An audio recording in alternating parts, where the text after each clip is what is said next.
3, 2, 1. Welcome to Immersive Reactions Extras. Happy holidays, fellas. And today, we're nothing but, or except, the same thing.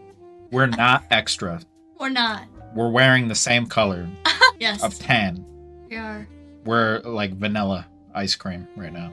Vanilla. It would be technically vanilla and chocolate. Vanilla. And chocolate makes tan, doesn't it not? We're not very spectacular, we're just... We're who we are. Yep, that's it. That's all. Thank you. Nice day.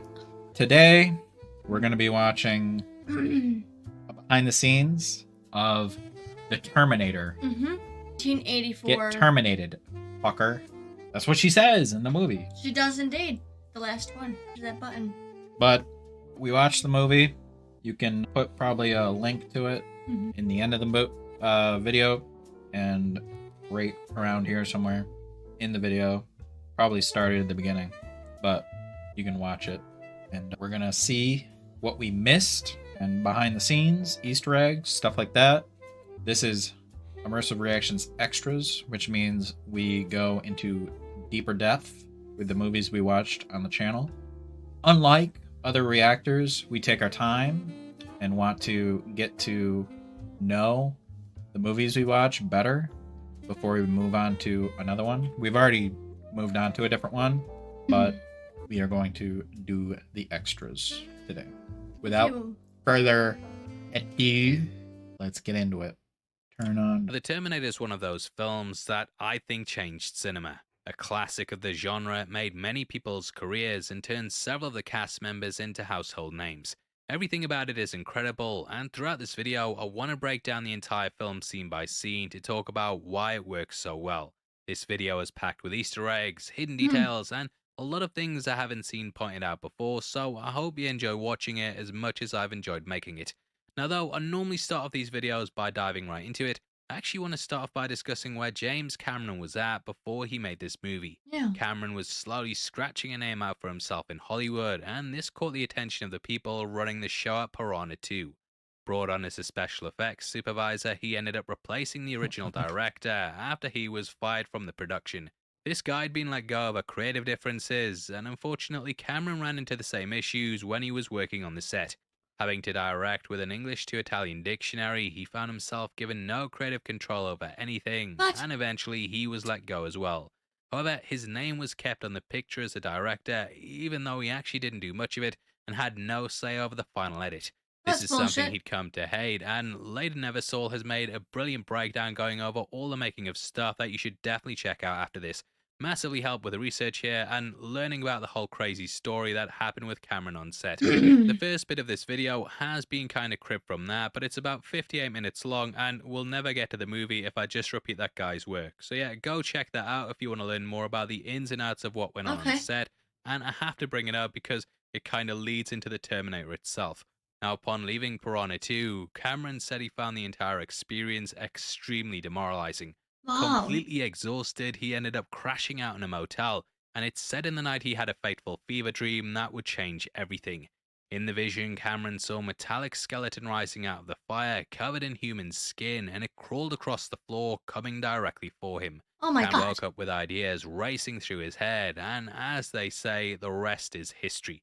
Now, Holy he shit, did that eventually came from a sketch what he saw dream? in his That's vision, bloody brilliant. and this is available online, or we've got it on screen right now. The whole thing looks absolutely terrifying, and that takes us into the first thing that I want to go over. That is the Terminator itself, Terrifying, and why but its brilliant. iconic design has lasted for so long. The metallic skeleton is Someone said in the one of the comments most there was infamous images in no pop culture, computer and from the effects. It second was you all... see it, it's something that sticks with you. I think what's so striking like right about here, it is that we can see how it's 100% based looks. on Earth. This Due to the metallic structure, we're unable looks to like connect with a it. computer There's effect. something almost alien about it, and this cold and unfeeling robot is missing what makes us us. However, they do have human body parts in the design, and if you look at the teeth, then you'll notice that they're real. That's something that always stuck out to me, and the machines have this because it's one of the only things under the endoskeleton that someone would be able to see. Thus, they'd have to be real in order to throw people off, but it's so unnerving thinking about what Skynet would have had to do in order to get these teeth.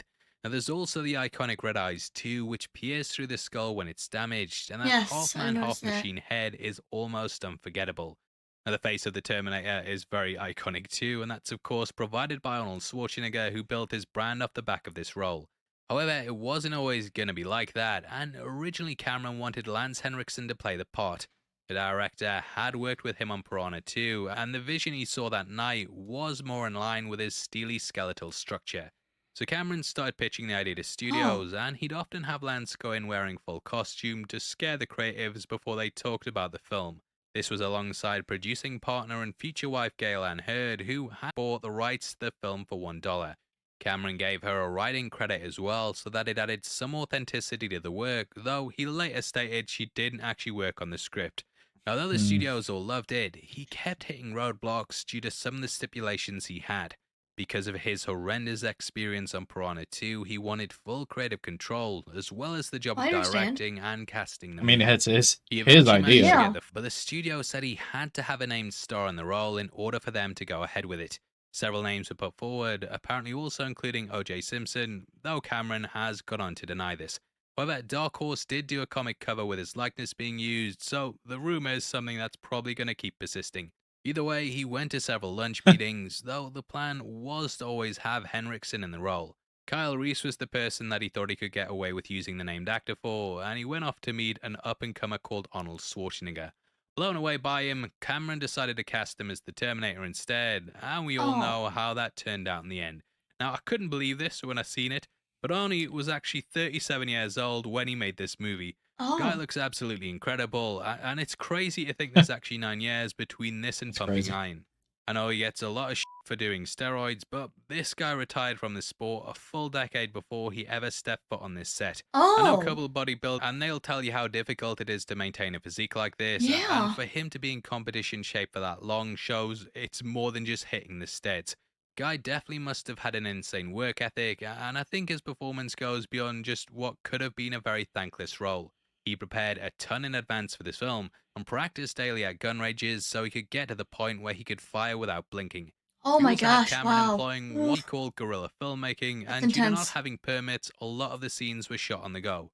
Now that takes us in the movie itself, and Cameron has described this as being a tech noir. Tech noir is, of course, detective noir shortened, and the club we visit later on in the film has that name too. The Oh, entire I noticed movie that. is set in LA as well, but we begin in the year 2029. The desolate landscape shows a dismantled and destroyed world, which is Mm-hmm. interrupted by the arrival of a hunter-killer. In our Aliens breakdown, we talked about how Cameron often takes people from one extreme to the other, as this instantly makes you gripped by what's happening on the Oh, screen. That's the case here too, with the silence going from 0 to 60 as we see a big battle scene play out. Now, we aren't meant to know what's happening here, but the imagery makes it clear that humanity's been destroyed. I love the shot in which we watch tank treads riding over piles of human skulls, and it instantly lets us know who the dominant force here is. Now, from here, we cut to a big block of text that explains what's happened in this world. In order to get behind the idea why this was so fear inducing, you have to look at the way the world was back in the 1980s. Nuclear war was a big fear, and Cameron actually grew up around the time of the Cuban Missile Crisis. He stated that he vividly remembered having the fear that a bomb could be dropped at any second, and this could whoa. destroy him and his entire life. Nukes were a major fear at the time, with TV shows like The Day After being really popular just the year before. Now, we learn that nukes were used to kill most of humanity, and then from the ashes, the Terminators rose up to wipe out the rest. No one knew what hit them, and Oh, Cameron stated this fear of an unknown attack's what kept him up at night.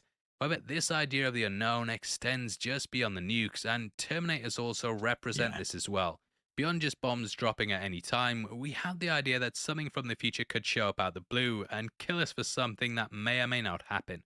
Cameron immediately Oh. grounds the situation in this body Yeah. of text by also letting us know that the battle will actually be fought here, in our present, tonight.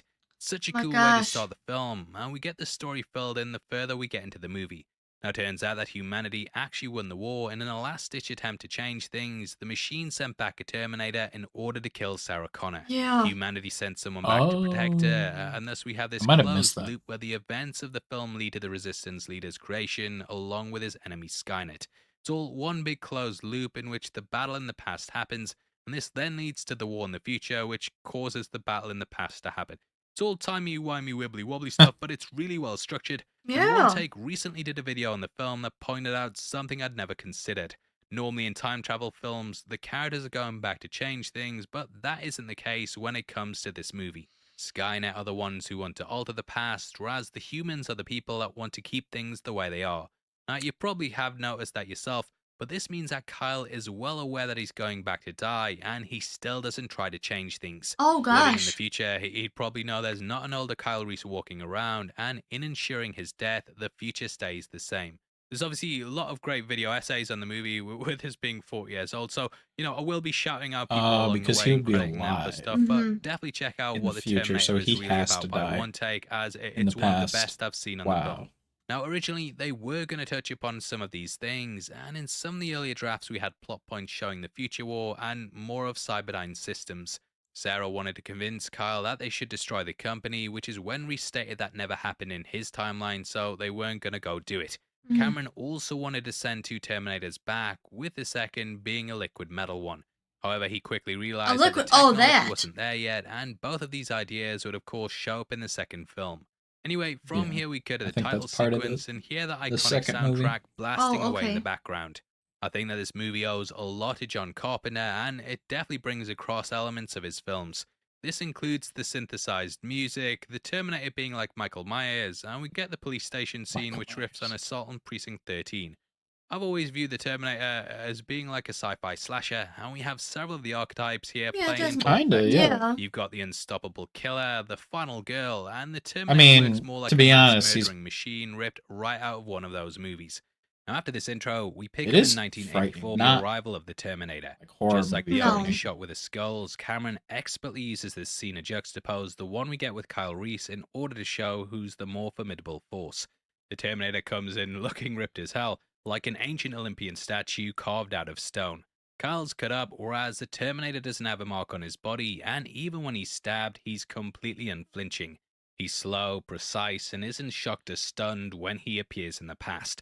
Now, if we jump over to Reese's entrance, it's a lot different. Yes. He drops in, slams off the ground, and it's almost like he's been dumped there. This shows the precision of a machine and how they can make complex calculations even across time and space.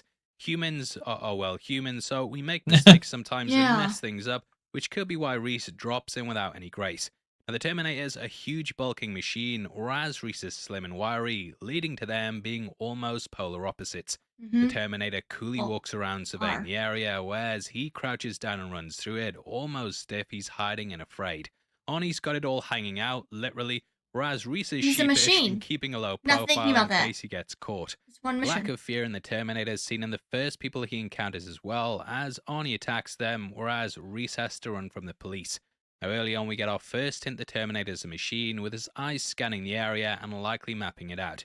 Now, this is the Griffith Observatory, which has become a major location in the franchise. In Terminator Resistance, we learn that the Skynet Central Core was located underneath it, which is likely why the Terminator was dropped in here. Terminator Salvation also reused the location as well, and both Kyle Reese and Starr were living in the ruins of it. Anyway, the Terminator comes across some punks, most notably played by Bill Paxton and Brian Thompson. Don't know who the other guy is, but he lives, so there you go, that's your reward. Now, Bill's character Johnny says, "Fuck you, asshole!" And this is a line that the Terminator uses himself later on, showing that he likely learned it from here. Fuck you, asshole. Also, the designation of the Terminator is a bit all over the place as I well. didn't As in this film, it's referred to as the T-101.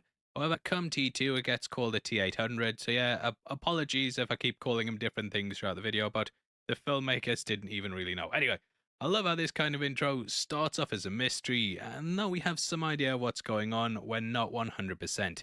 This is made even better by Reese asking, "What day is it? The date?" 12 May, Thursday. "What year?"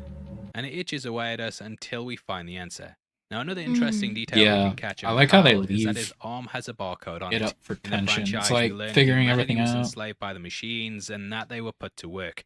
This clearly echoes the Holocaust, Yeah. and I think it's Okay, been I brought see that, across yeah. to signify this here. Wow. We also see there's a police car, and here there's a 211 in progress. So they like of dabbled Bob in all Slicker kinds on of the corner ideas in 3rd all and different Cameron. movies and A big shout out to Reddit user not Halcyon9 movies, but for like pointing events out in that life. this is a nod to James Cameron, with the Terminator being his third Most film. movies Now, are both recent Terminator used similar take tactics, with a pair inspiration picking up a from phone other bug to things, track Sarah or down. like Reese rips out the feelings. page so that he can refer to it, whereas the Terminator doesn't need to because feel. he's a computer.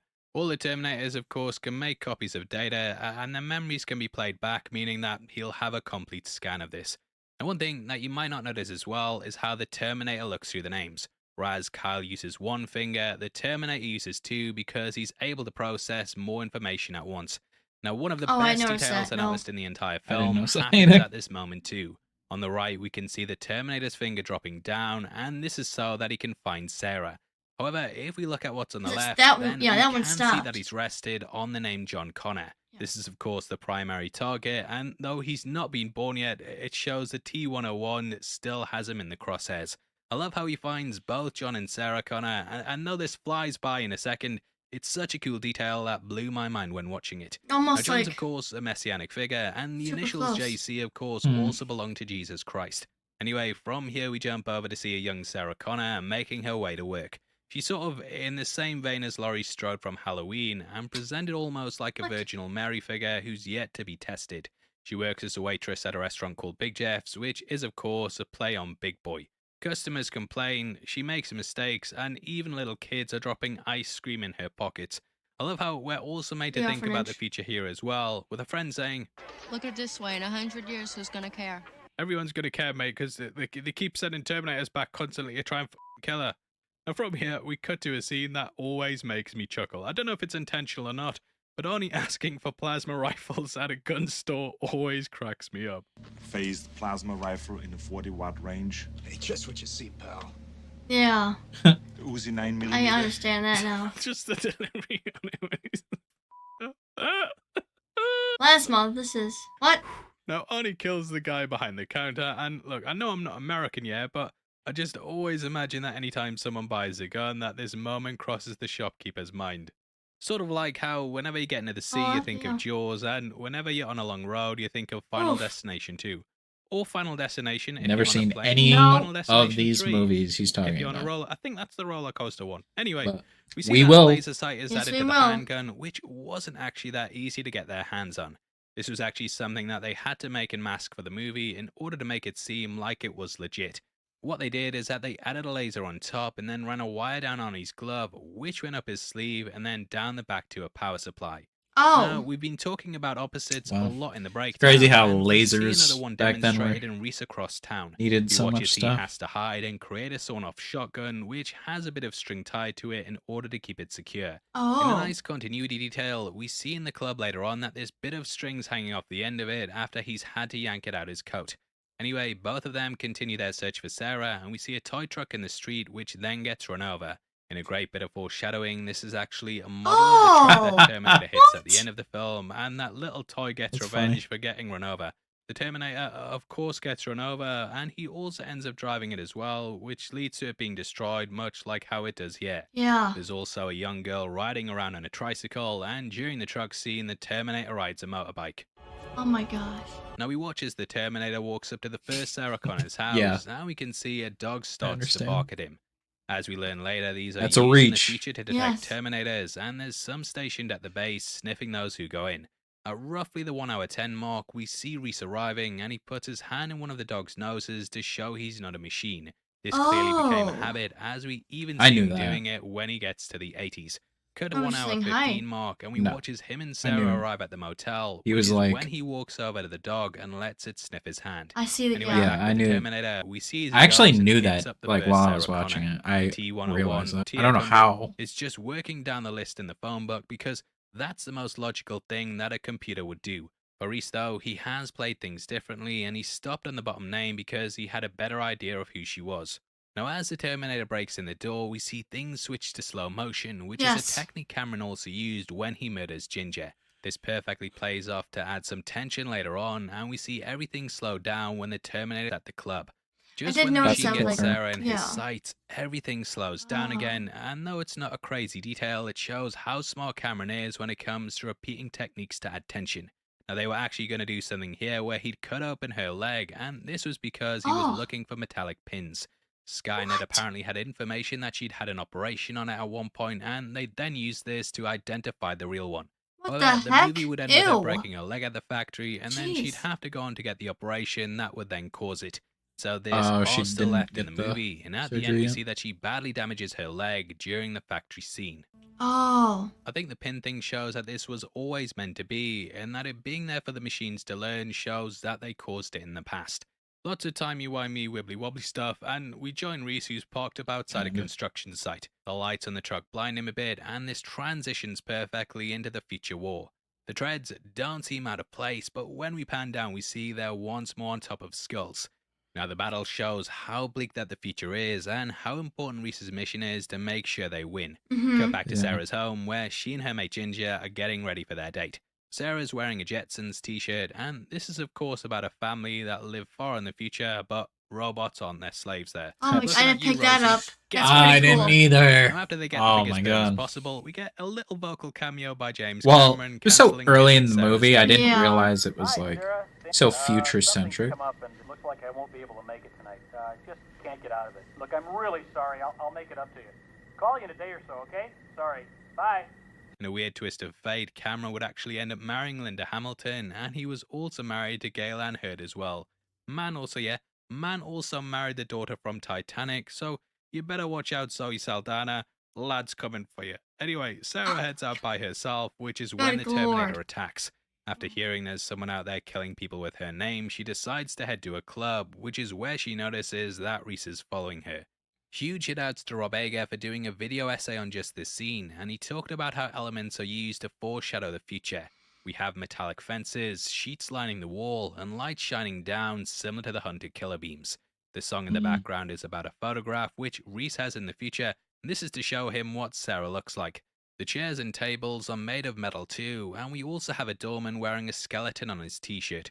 Genuinely cannot recommend the guy highly enough. He's influenced this channel so much, and he's done a much deeper 11-minute breakdown on just this scene that I'd definitely recommend you go and watch. Here we go. Now across town we watch as the Terminator arrives at Sarah's home. This We might moment check that out. reminded me a lot of the boyfriend and girlfriend scene from Halloween, with the villain easily handling the man before Ginger.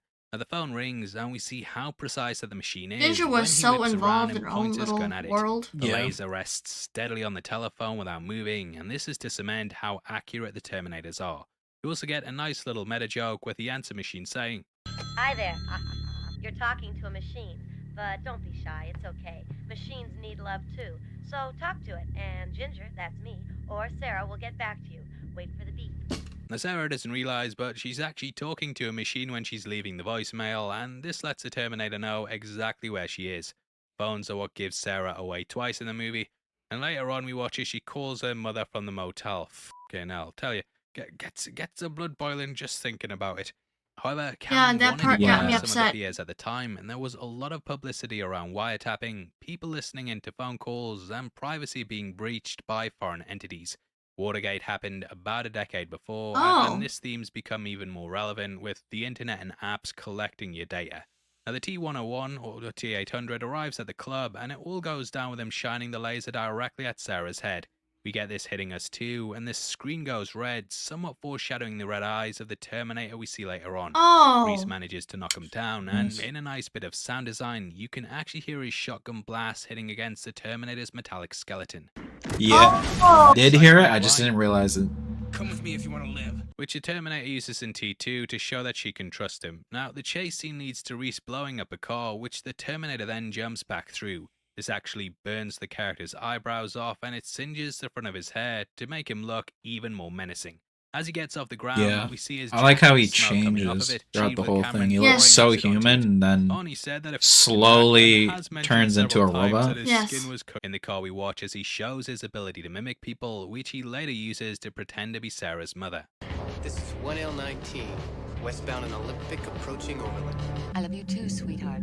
Now, after Kyle explains to Sarah what's So happening, ridiculous. the Terminator arrives and the chase continues across LA. I think, right, and it's nitpicking yet, but Just an how I picked it issue that I up have so with this fast film is that and the so Terminator perfect. crashes the car at this Yeah. point and then runs off just because the police show up. We Yep. see him later turn up to the station and take everyone out, and I never really got why the guy had to run away at this point. At the police station, we get a little breather and we get to meet franchise mainstay Dr. Silverman. At one point he says he could make an entire career out of this thing, and we see in T2 how he's managed to do this. Elsewhere, the Terminator goes Yeah. off to repair itself, which I guess could explain why he darts off from the car. Man gets blown in half later on and keeps going though, so I'll stop with the nitpicks. Now from here we get the eye removal scene, and you might notice that when Arnie grabs the scalpel, that the blade is there, but when he puts it to his eyes, it's in fact missing. Done for safety reasons, they would of course use CGI if this was done today. Now old plastic head puts on his sunglasses to cover At the that wound, point, I and realized watches he was heads out becoming now more donning a new costume. robotic than human. This is where the iconic Yeah. look really comes from, and we get what is one of the most famous movie lines of all time. I'll be back. Even though you can see the guy's eye isn't missing, there's just something about this that really captures what makes the Terminator special. I love how the Terminator is saying what he thinks a human would to not draw suspicion, but there's also something quite robotic about it. Arnie famously argued with Cameron on set about it because to his Austrian ears it didn't sound correct. Cameron fired back by saying, "I don't tell you how to act, so don't tell me how to write," and that was that. Now, as this is going on, we see that Sarah's being comforted by the cops, with us getting the line, "You'll be perfectly safe. We got 30 cops in this building." Huge shout-outs to Claudius on Reddit for pointing out Doesn't that matter if at you all. count the Nope, cops that not the a Terminator fucking bit. kills, then you get 30 in total. Some of the deaths happen off screen, but going by how many bursts of fire there is, it totals out at that. They also pointed out that the numbers on the HUD along the side are also digits from the assembly code for the Apple II. Oh! Limited his vision, things go in slow-mo, and this could be because his processing power makes things seem slower. Either way, the massacre here helps to heighten how much of a threat this guy is. Normally in horror movies, there's a sense of safety when the police appear because, you know, they have weapons and training. There's been a number of films that have ended with the heroes making it to safety just by reaching the police, but the Terminator shows that even these aren't a match for him. Now, just before Lance Henriksen's character is shot and killed, we can see a bulletin board with a missing poster on it. Unfortunately, the child we see here isn't a prop, and this is the real-life missing case of Kevin Collins. Oh, Kevin was one of the gosh. first people put on a milk carton, and sadly he still remains missing to this day. He was on his way home from basketball practice, which he'd normally leave alongside his brother. However, he was homesick that day, so couldn't travel back, and witnesses reported seeing Kevin at a bus stop talking to a tall blonde man. Sadly, he was never seen again, and decades later someone used his ID to try and get a passport. The person filing the paperwork noticed the name and called the police, and a cadaver dog also seemingly unearthed what were thought to be his remains. This was in an abandoned building, but in the end this was revealed to be just an animal's. Now the search still goes on, and if you know the story, it adds an eerie layer of sadness to this whole scene. Either way, Sarah and Reese make it out, and we hear over the radio how there's a massive manhunt for the Terminator. Enforcement mobile in California history is currently underway. Yeah. Police in 5 southern counties are engaged in a massive manhunt for an unidentified... We then get her patching up his wounds, which is when he talks about John. Mhm. I'd die for John Connor. This is a great little line in hindsight, and it shows the constant loop of time with Kyle telling her what his name is in the future so that she can name him in the past. Kyle also talks about how John never mentions his father, and I think that this is done for a couple of reasons. Not only does he not want Kyle knowing that much, but I think it'd also be difficult to discuss his death with him when he's well aware he's sending him to it. It's weird to think that John would have had a relationship with both his parents, but it would be during a time when neither were around to meet each other. Now Yeah. we hit the point in the typical hero's journey where Sarah rejects the call, but she's inspired by a speech of Curry that John told Kyle in the future. This is when we get Reese explaining what his world's like, and we see a repeat of the opening shot with us watching the war play out. Using rear projection, Cameron's able to give the idea that this is a massive wasteland. Inside, we watch as Reese sees the downtrodden and beaten, and again, had an unintentional laugh with this, but I always find it funny that there's people just sat watching a burning fire on TV. Just don't know what they're doing. But you know what, I suppose it's better than watching The this living in death. Anyway, a Terminator busts I mean, in at this it's like a point, and fireplace this character is at played that by point. bodybuilder Franco They're just sitting Columbu. in front of a fire. Like Arnie, Columbu was a Mr. Olympia winner, and he was also a close friend of Arnie from the circuits. Anyway, we wake up. It's meant to find like Sarah look asleep like they're in watching Kyle's TV, arms. but then you What's wrong, realize mate? it's My just like a story of the fireplace. future boring you. Never forgive you for ringing your mum. What the f were you thinking? Now, I don't know if you guys have ever watched Hunted yet, but every year they have some moron on, and they make it clear to them, don't call anyone or use your phone. And there's always someone, yeah? There's always someone who calls home, and that's what gets them caught. Now, whenever that happens, I inevitably think of this scene, and I tell you, the blood's bloody boiling just thinking about it. Now, before that, though, we have to watch the Terminator tracking her down, and we get some really interesting details on his skin. You can actually catch flies sitting on his cheeks, and this is because the flesh over the endoskeleton has started to rot and fester. The Indian with the hairiest shoulders I've ever seen also knocks at the door, and if you listen closely, you can hear he actually knocks the theme tune. Quite a funny little I didn't get detail. that And we at all. watch Sarah and Carl enter the There's motel. no way. with That's the a- truck they later steal It's sat an up in the Easter car egg. park. At Sarah's mother's, we see that she's been murdered and the door's been kicked in and blasted, similar to how the Terminator operates. Now, you millenniums might not know this, but back in the day, you could dial a number and this instantly called back the person who just called you. This is how the Terminator tracks her down, and seeing him type out that number, it took me back. Now, the pair then make love to one of the most romantic reworkings of a theme ever, and it goes like...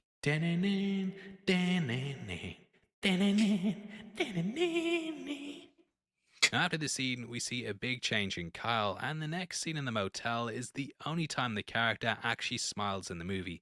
Reddit user LatchkeyTV also pointed out that this is probably the only time that the character's ever had a shower in his life, which is why he's now looking sharp. I also believe that from this point onwards that Sarah refers to him as Kyle, whereas previously she just called him Reese. Now the piece is interrupted by the dog barking, and they realize they have to run as the Terminator closes in. A big car chase ensues, with the Terminator getting hit, and we actually see his leg getting damaged as he travels under the truck. After taking out the driver, Yeah, we he's get a shot of his leg ragdolled. limping Yeah. along, and the character continues Ragdoll, to walk like a with this, ragdoll. but the rest destroying the truck. We watch as the Terminator goes down in flames, and I like how you can him see stumble out the red fire, eye and then he starts to in the melt. driver's seat. Now, back when this was released, it wasn't a massive cliche to have the villain come back for the final scene, and that whole fire thing, it does seem like a conclusive ending. This is why it hits so hard, and I think that the scene still works today with the Terminator rising out of the flames, similar to what Cameron saw in Yeah, his dreams. that is Though good. it's Yeah. stop Yeah. motion, and people It's might pretty think the good. effects look a bit wonky, I think they actually work really well with the tone of the film. There's this otherworldly feeling to it, and Stan Yeah. Winston perfectly brings the limping robot to life. Harkens back to movies like Clash of the Titans, and seeing the unstoppable structure strut along feels very impactful. Now in the factory, we do get a bit of He's like foreshadowing when a Sarah human, carries then a Kyle. robot, She then goes like to climb up a ledge more and than a accidentally robot. presses a button which sets the crusher off. It's like This is the same button Sarah presses to kill the machine later on, which nicely sets up how she knows that it will work. After Reese goes out in a blaze of glory, we see just how unstoppable the machine truly is. This thing's been stabbed, shot, run over, burned and blown up, and it still keeps coming. It would, Yeah, of course, that's gone to inspire invincible other right horror there. creatures like Mr. X and the Nemesis, but this unwavering machine was the first to do it. Crawling over Reese's corpse, it then starts to creep after her, but Sarah manages to finally take it out. Crushed to death. Leaving I'm behind surprised his she didn't get arm, this then electrocuted allows with for those Cyberdyne systems to go Yeah. and bait the waves. Terminator. So you have two things being quote-unquote birthed in this movie, with the Terminators very much creating themselves, and then the thing that will destroy them by pushing Sarah and Kyle together. From here we catch Sarah out on the road with a dog in the back and a gun at her waist, driving down the long road to the upcoming storm. She gets the photo taken that Reese will later carry, and everything in the end ties up really nicely. However, Yeah. it does have this bittersweet side to it, and I think that this movie might have one of the best endings of all time. It's symbolic on a number of different levels, as though we know that the Terminator's been stopped, the future is still coming. Kind of has an opposite ending to what the film has, with this very much being about how the future is set in stone, whereas that goes against it. Here though, we have the storm off in the distance, which Sarah knows she's unable to divert from. That is forever on the horizon, but like the Terminator, she's unwavering. This saw two people from the future traveling back to wrap up the movie. And what a bloody movie it was. I mean, this is, to me, this is still one of the best films ever made, and I hope that going back through it like this has helped you to spot some things that you might not have noticed before. Well, we've only watched it once. This was a lot of some things we did know, Yeah, I noticed some things, but not a lot of them. Some things we did, some things we didn't, Mm-hmm. which is however it is. Part B. Yeah, the things that we learned in this video, I think that movie was just really well done in general. Because there's 3 distinct acts, and just how it managed to make him feel very individual throughout the movie, and like how the progression went was very interesting. And it was never boring. It felt long because it felt like 3 different movies, like 3 distinct movies in one whole thing. Felt like the Terminator was playing 3 different characters. Yeah. He was in the beginning, you don't, obviously watching it for the first time, you don't know he's a robot. Something's weird and off. Mm-hmm. But then you realize he is a robot. And then you realize he's not just a robot. He's acting like a human and being a robot, and then more like a robot, slightly less human, and then just robot. It's like he played those characteristics of Undercover very well. I think it was all just wow. And the comparisons, the little Easter eggs with the t-shirt and the TV. Yeah. I didn't even see that. I was just snuck in. Yeah. Her friend needs to get her. Not anymore, but... Yeah, she's dead. Yeah, she did. Oh, yeah. Man, oh man. It is going to be fun to watch the next Terminator movie. They did mention it a little bit, but I'm not going to... Unless I watch the movie in full, I don't comprehend anything because it doesn't make any sense to me. My brain just dumps it in the recycle bin. That's things in life, though. Backstory or back breakdowns. Yeah, if you have a better video that you would suggest us watch, let us know. Thank you for watching. Immersive reactions. Happy holidays. Happy holidays.